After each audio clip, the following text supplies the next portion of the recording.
Happy Wednesday, everybody. Dr. Peter Glidden here, your friendly neighborhood naturopath, saying hello to you. Welcome aboard on this, the 12th day of June, 2013. 12th day of June, 2013. The 13th day of June, 2013, you want to mark on your calendar. That's tomorrow, folks. That's right, tomorrow, in the first hour. A very, very special, long-awaited guest, Dr. Sherry Tenpenny. Dr. Sherry Tenpenny, one of the few medical professionals in the osteopathic medical profession, which I admire and respect. Dr. Tenpenny, of course, is the world's leading authority on all things having to do with vaccinations, So if you have a question or a concern about vaccinations, which you should have a question or a concern about vaccinations, and you do not want to miss the first hour of tomorrow's show. That's from 3 to 5 Central.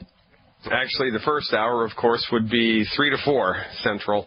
Tomorrow, June 14th. Do not miss it. Dr. Sherry Tenpenny, a friend, a colleague, and finally a guest right here at Fire Your MD Now. Please check the website out of the same name, 24/7, fireyourmdnow.com. That's fireyourmdnow.com.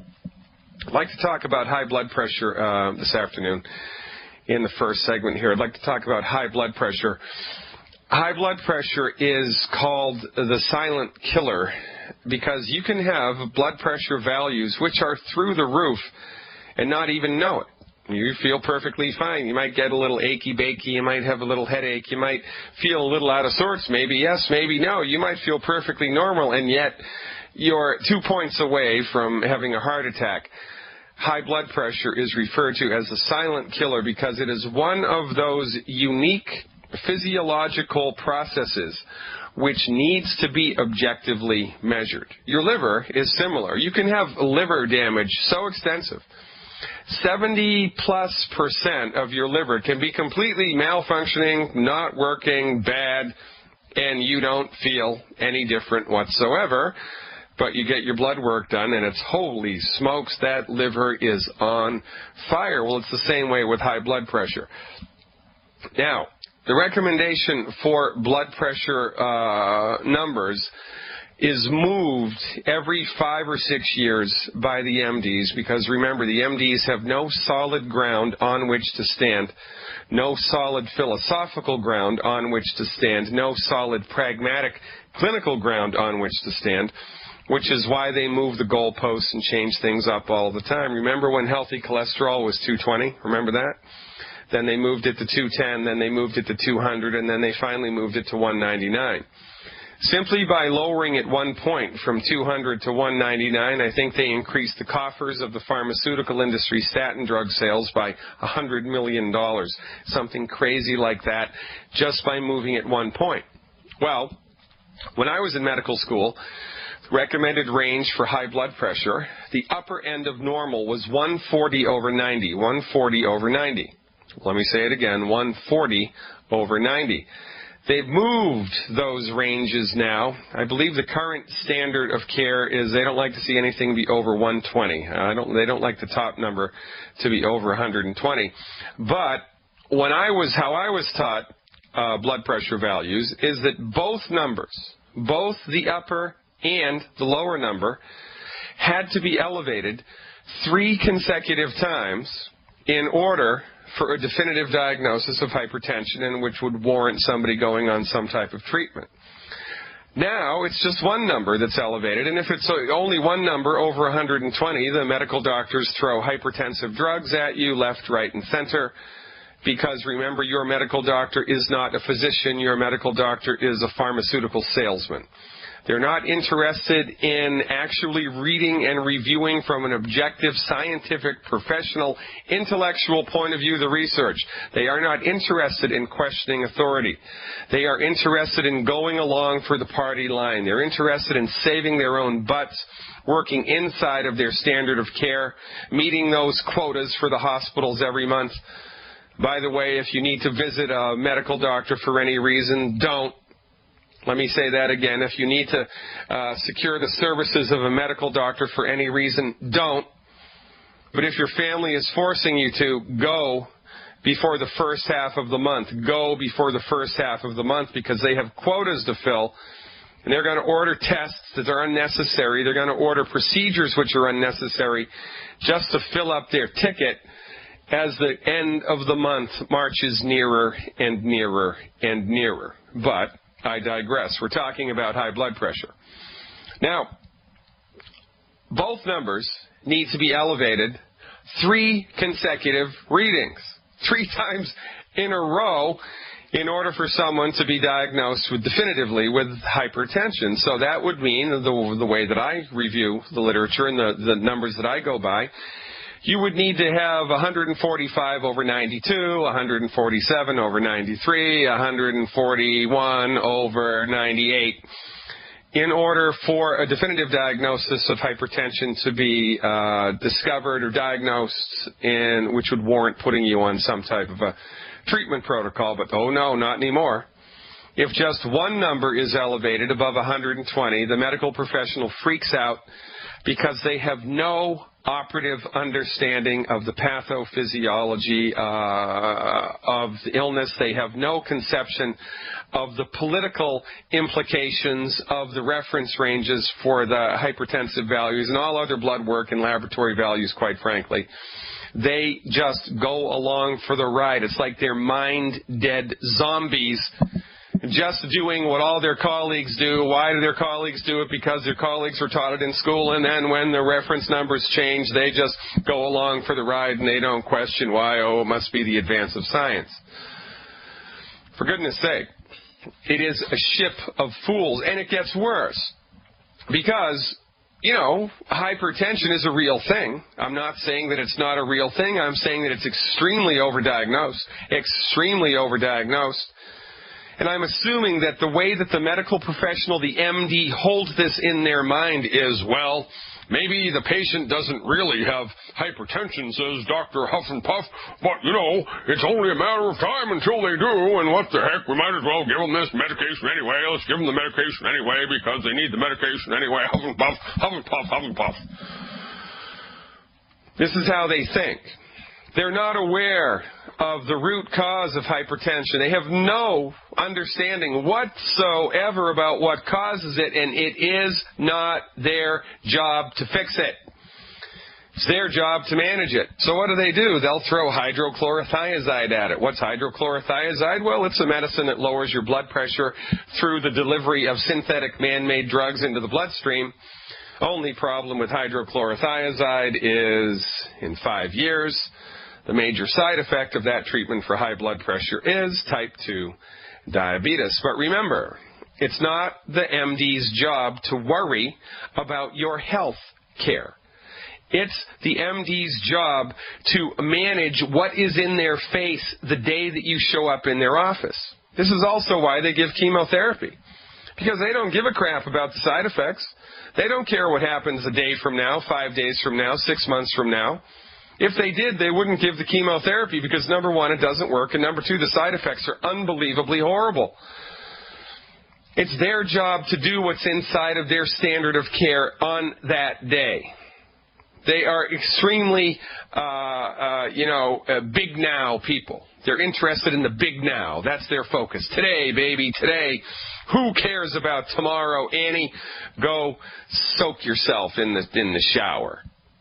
Tomorrow doesn't exist for the MD. It's all about today. But the patient, not knowing this, assumes that the medical doctor knows what's best for them and assumes that the medical doctor is taking charge of their health, assumes that the medical doctor is taking the best care of them that's possible, but they're not.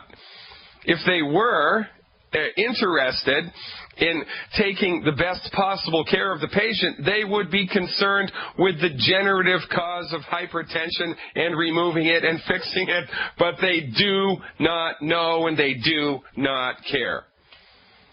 So, instead of investigating the cause of high blood pressure, they throw man-made synthetic drugs which manage the illness.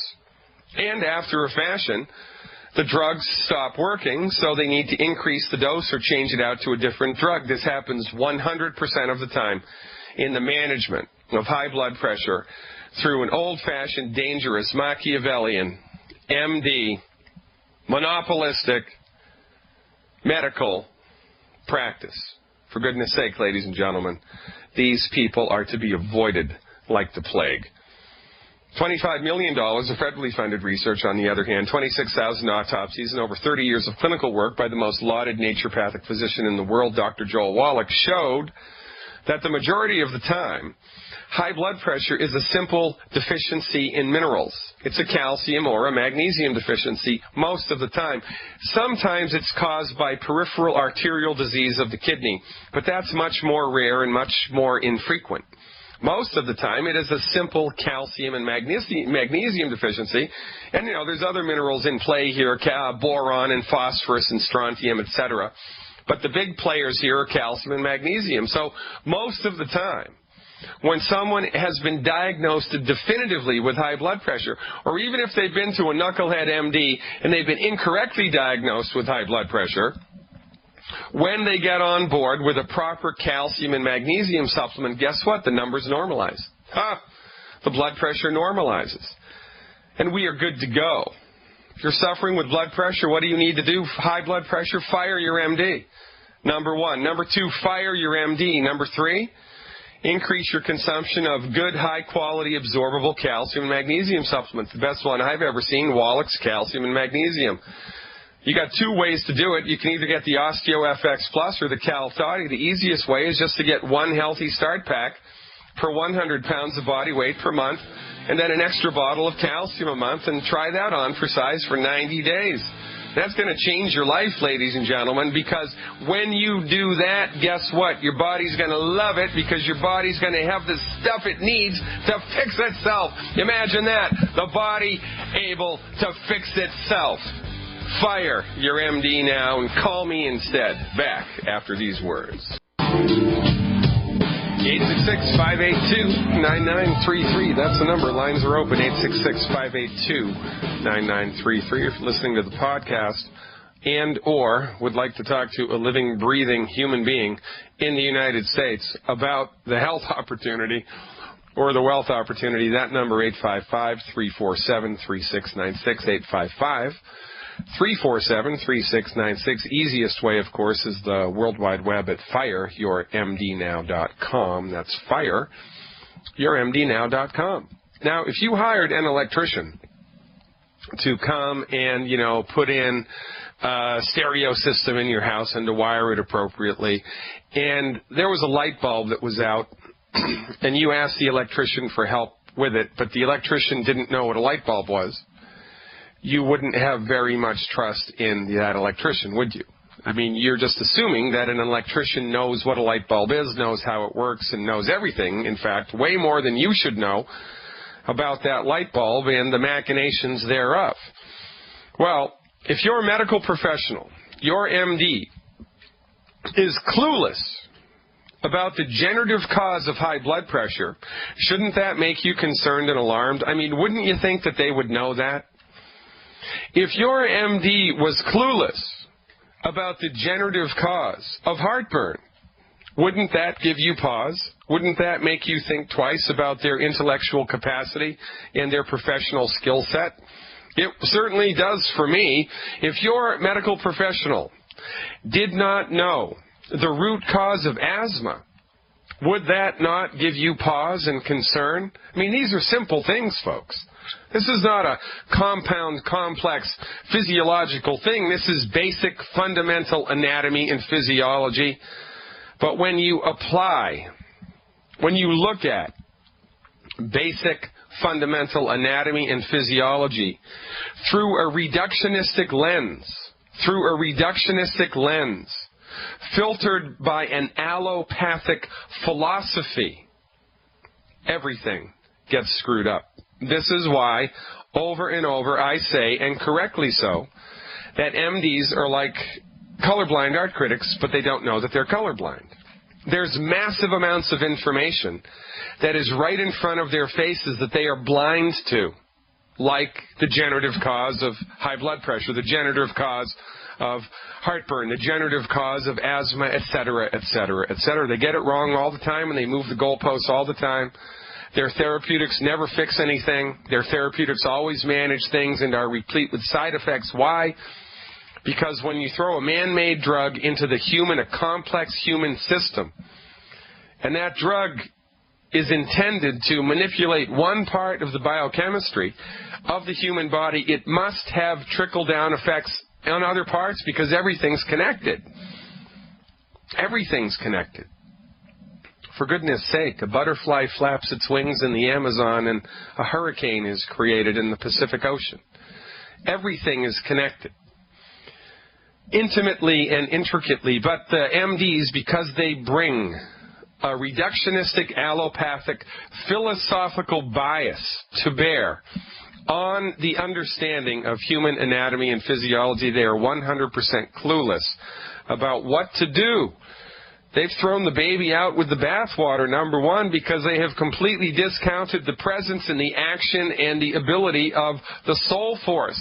I mean, whatever it was that brings light to the eyes, that bring life to the body, whatever it is that leaves the body at death, whatever it is that brings color to our dreams, brings light to our dreams, whatever it is which informs our consciousness, the MDs don't believe that that exists because they're reductionists, and reductionism says, well, if you can't measure it, it doesn't exist, and since nobody has ever dissected the soul out of a human being, no, it doesn't exist.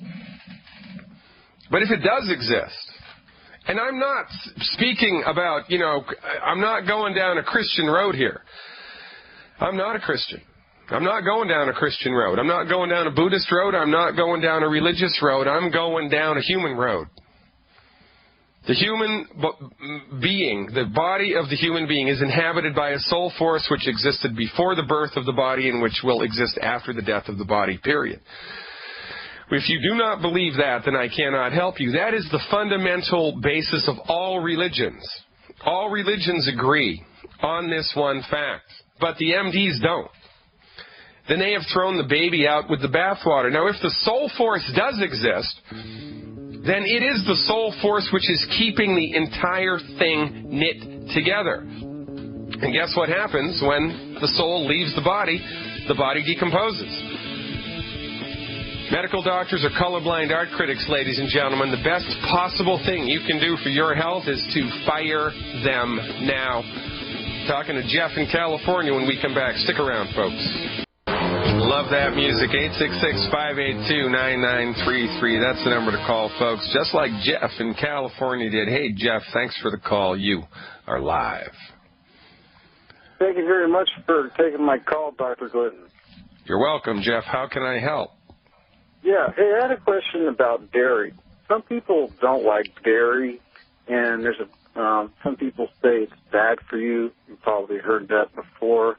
I heard on this guy talking, he was a doctor. I don't know if it's true or not, but, when I was a kid, my mother said, drink my milk, and I always drank milk. And I love milk. It's in everything, cheese and everything anyway. So you do what you're told to when you're a kid. Anyway, I heard this doctor say that the reason milk is white is because of the white blood cells, and that's where the color comes from. So if milk has white blood cells, and you drink that, you consume that, wouldn't those white blood cells attack your cells? Wouldn't they be like foreign invaders? And white blood cells spew out hydrogen peroxide, and they cause further damage. Anyway, have you heard anything like that? I don't know if it's true. Yeah, no, it's not true. I'm not exactly sure what causes the color of milk. I'd have to look that up. But but here's what is true. The Food and Drug Administration allows for a certain percentage of the milk to be pus molecules. There's a certain amount of pus that they say that's okay to be in the milk because that just kind of comes along for the ride. Pus would be mucus that's gone bad or some type of infectious stuff that the body's trying to get rid of. And, you know, same thing happens with human breast milk. The same thing happens with any breast milk from any animal. The problem with milk is dependent on, number one, your blood type, and number two, whether you have an allergy to it, and number three, whether or not it's been pasteurized and homogenized. Now, in a perfect world, the milk would be unpasteurized and unhomogenized. But the problem with unpasteurized and unhomogenized milk is if the cow is sick, you can easily transmit tuberculosis through milk, and that was one of the generative causes of tuberculosis back in the day, was milk that had gone bad. So rather than test all of the cows all of the time for tuberculosis, or once a month would be acceptable, maybe once every 3 months I believe is acceptable, the Food and Drug Administration said, no, we're just going to, across the board, pasteurize milk, which means they boil it at a certain temperature for a certain number of minutes, and that kills any extracurricular microorganism that might have snuck into the milk and contaminate it, right? So, of course, the pasteurization process, named after Louis Pasteur, by the way, the guy that, you know, discovered microbes, validating what's his name's, I'm having a senior moment here, but in any event, Louis Pasteur discovered microorganisms, and the pasteurization of milk was this breakthrough, you know, just like the discovery of penicillin was this giant breakthrough, right? So the problem is, however, that when you pasteurize milk, it makes it much more difficult for the human body to digest and assimilate it. Now, homogenized milk means that they've mixed the cream. I don't know how old you are, man, but when I was a kid, the milkman used to come to the house and leave, you know, 3-4 bottles of milk at the front door every 3 or 4 days, and it had the cream on the top. You can still find milk with the cream on top, unhomogenized milk, at Whole Foods and certain health food stores and farmers markets, but by and large, they mix the cream in a homogeneous fashion, so that the cream is inside the milk. When you do that, you also make it difficult for the body to assimilate and to digest. So, if you're a fan of milk, good for you, unless you have an allergy to it. And the best way to get milk is unpasteurized and unhomogenized. Now, most states, especially states west of the Mississippi, have laws which regulate the selling and distribution of unpasteurized milk, and farmers that sell unpasteurized milk have to pass, you know, rigorous veterinarian testing of their animals on a regular basis, and the facilities have to be super clean. But there's a number of farmers who are doing this because there's a market for unpasteurized, unhomogenized milk. So you're in California. I can't imagine that it's not available someplace in California. I would hunt around for unpasteurized, unhomogenized milk. It's a good source of protein, not a good source of calcium, though.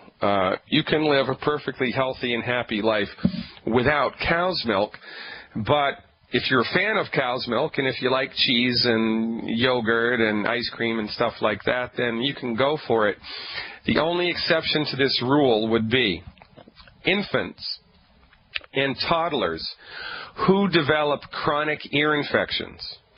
The most common cause of chronic ear infections in toddlers or newborns is the consumption of cow's milk. So if you know someone, a niece or a nephew or a son or a daughter or anybody in your life and there's a little child and they get chronic ear infections, the first thing to do is remove all dairy products from their diet, number one. Number two, if you have an allergy to milk, a delayed hypersensitivity allergy reaction, when you consume milk, you get angry. So these little ADHD kids who are bouncing off the walls and they're getting into fights on the schoolyard and they're aggressive little monsters, they have an allergy to milk. And when you remove milk from their diets, they calm right down and they become normal little kids. In adults, a milk allergy will show up as making you a little bit more nervous, a little bit more irritable, a little bit more angry, and it will mess with your energy. Now, I did a really great webinar last week on food allergies, and the whole allergic thing in general, making a distinction between cat allergies and, pollen allergies and flower allergies and animal allergies and food allergies. It's not that complicated a subject, but most people don't know about it. And that webinar is available now in the archive section of my website, along with, I think, 55 other hours of archived information. It's a great resource, and it is $17 a month for the next 3 days. Saturday, it's going up to $20 a month. And you can cancel anytime. You can buy a year's subscription and get 2 months free. So I would advise you sound to me, Jeff, like someone that's, likes to learn stuff and that is interested about this stuff.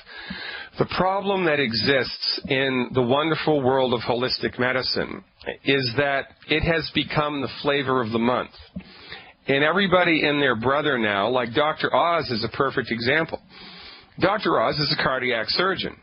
And Dr. Oz should not be allowed to talk about anything other than cardiac surgery. But he has a TV show where he talks about everything having to do with medicine. And people think that just because he's a doctor, he has an MD, he has some secret decoder ring to the secrets of the universe because his intellect is, whatever, and it's nonsense.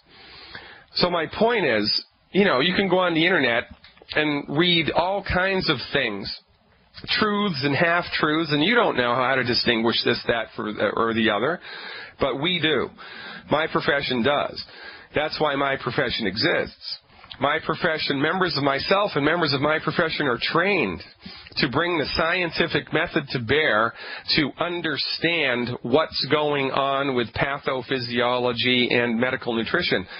We're the go-to people for that. If you had a broken Macintosh computer, you wouldn't bring it to your next-door neighbor to fix it. You'd bring it to the Mac store with the certified Macintosh technician. Well, if you've got a question about anything having to do with holistic medicine, you should bring that question to the holistic medical professional like me.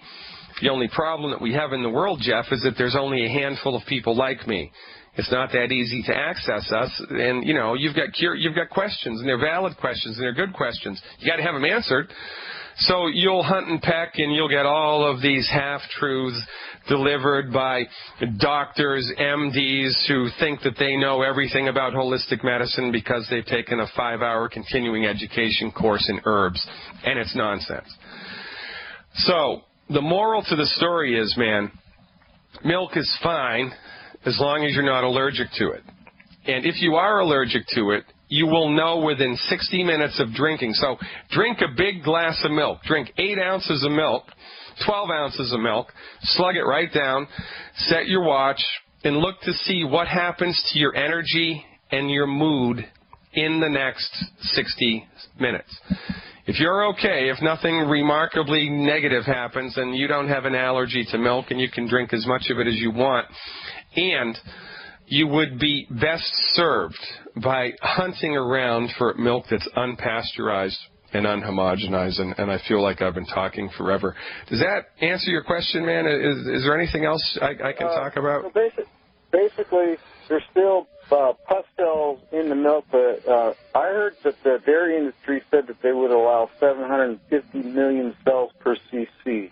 Yeah, that's right. See, this is why I love my listeners. That's exactly correct. And, people think about that and they say, oh, holy crap, I'm drinking pus, and what's the big deal? Well, it's not that big of a deal, actually. It sounds like it would be, right?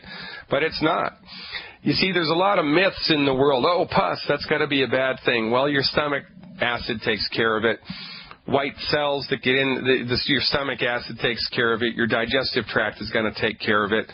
And in the rare opportunity that something like that slips through and gets into the bloodstream, well, I don't even know if that's possible, quite frankly. So I wouldn't worry about it. But I like how you think.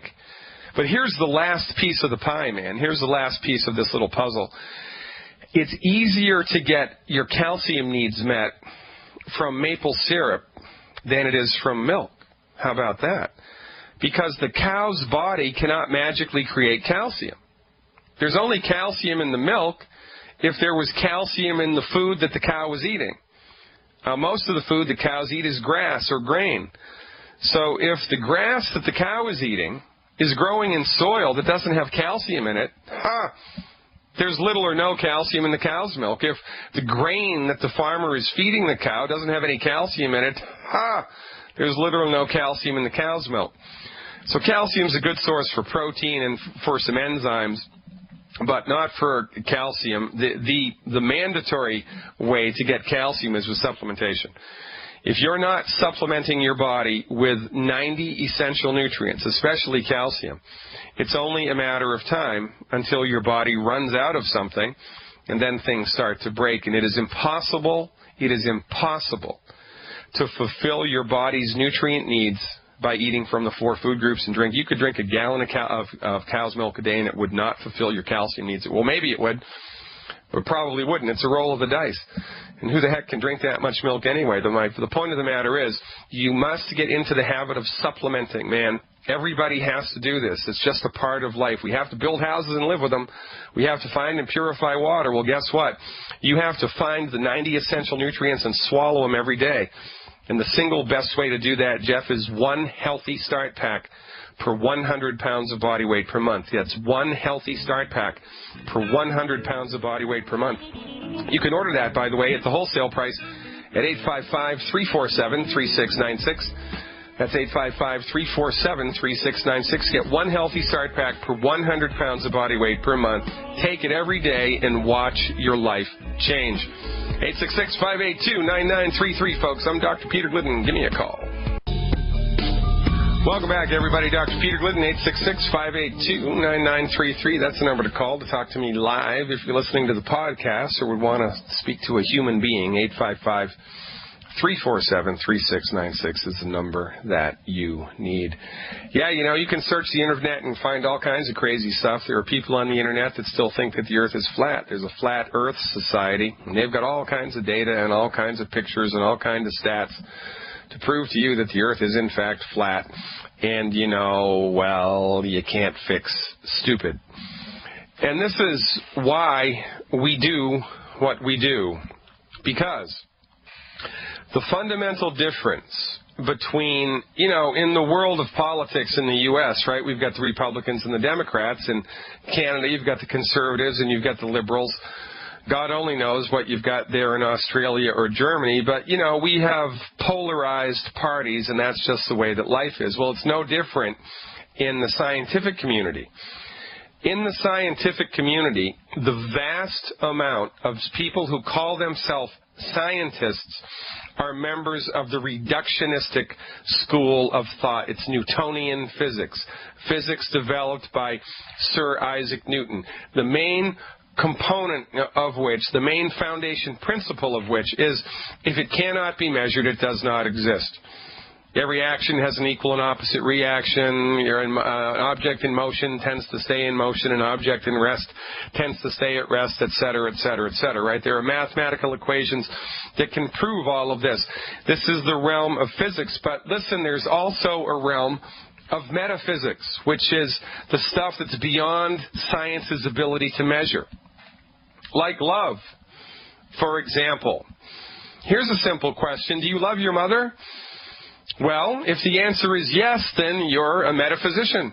You believe in metaphysics. You don't believe that you believe in metaphysics? Well, if you said that yes, you love your mother, prove it. Prove it to me. I want you to, you just told me you loved your mother. Prove it. I want you to prove that you love your mother. Can't do it, can you? There is no way on God's green earth you can prove that you love your mother. You can't do it. You could have an out-of-the-body religious experience. Visit heaven. Talk to God. Come back into your body, and you would not be able to prove that it had happened. This is the deal with metaphysics. Metaphysics, by definition, are outside the realm of physics' ability to be able to measure and testify to and prove. So, because it can't be measured, the physicists dismiss everything metaphysical. They just dismiss it. You know, it's not there. That's like a Republican dismissing everything that the Democrats do. Oh, yeah, that's what they all do. That's like the Democrats dismissing everything that the Republicans do. Oh, well, that's right, that's what they do. See, this is the human ego gets wrapped up in all of this nonsense. And it is the rare individual who is able to put a foot squarely in both worlds, because both worlds exist. One doesn't negate the other. But you must accept the presence of both if you're to move forward in the world in a holistic, true fashion, in an investigative fashion, because if you just dismiss everything metaphysical, you have a built-in bias. You have developed filters through which you observe the world. And this is what every medical doctor brings to bear on their interpretation of physical phenomenon. They have a built-in a priori prejudice that they are not even aware of. This is what makes them so unbelievably dangerous. And, into the bargain, they have no, they don't care. They don't care if they hurt people. Oh, it's just, collateral damage. It's the progress of science, and it's the practice of medicine, and baloney. You hurt your patient, you should go to jail. That's that simple. By the way, where's the Hippocratic Oath? Oh, we're going to be talking about in the next hour, ADHD. The guy that developed the term ADHD on his deathbed said he lied. He lied on purpose just to make money. Your health insurance dollars at work, ladies and gentlemen. I'm Dr. Peter Glidden. This is the 12th day of June, 2013's edition of Fire Your MD Now. Stick around. Talking about ADHD at the top of the hour. I'm Dr. Peter Glidden. Talk to you then.